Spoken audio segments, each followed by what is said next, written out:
Hi everyone, welcome back to our channel. Today in this video we are going to see how to fix Spectrum Xumo Box no signal, HDMI input cable and resolution settings. To fix a Spectrum Xumo Box no signal error, match your TV's input source to the exact HDMI port where the Xumo Box is plugged in or power cycle both devices to clear a HDCP handshake glitch. Step 1. Verify HDMI input and TV settings. Look at the back or side of your TV to find the exact label of the port your Zoomer box is using. Example HDMI 1, HDMI 2.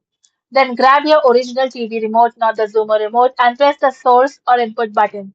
Cycle through until you select the matching port name. And if your TV supports it, go into your TV system settings and look for HDMI EDIG or HDMI compatibility mode. Switching a port from HDMI 2.0/2.1 down to legacy older devices, compatibility mode often forces an older TV to recognize the Zoomer box. Step 2. Reseat or replace the cable. Unplug the HDMI cables from both the Xumo box and the TV, then plug them back in firmly. Now connect the cable to a completely different HDMI port on the TV, then update your TV input selection. And ensure you are using the high-speed HDMI cable that came in your Spectrum Xumo box setup kit. Third-party or older cables may not support 4K transmission.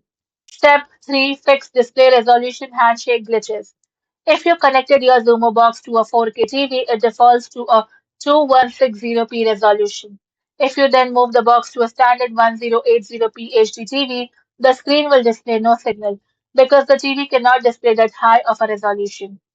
Force a blind resolution reset. Turn off your TV and unplug the power cord of the Xumo box.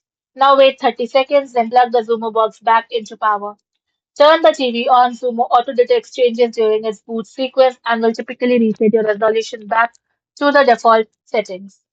Manual adjustment. If you can temporarily connect the Zumo box to a different TV that does work, change the setting manually before bringing it back to the problematic TV.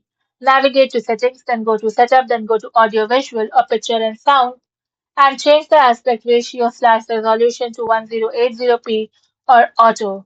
Step 4. Perform a hard power cycle. Hardware freezes during background software updates can lock up video output. So unplug the TV and Zumo box completely from their wall power outlets. Leave them disconnected for a full 60 seconds. Now plug the power cords back in and turn on the TV first, followed by the Zumo box. Thank you for watching, and for more such informative videos, do like, share and subscribe to our channel.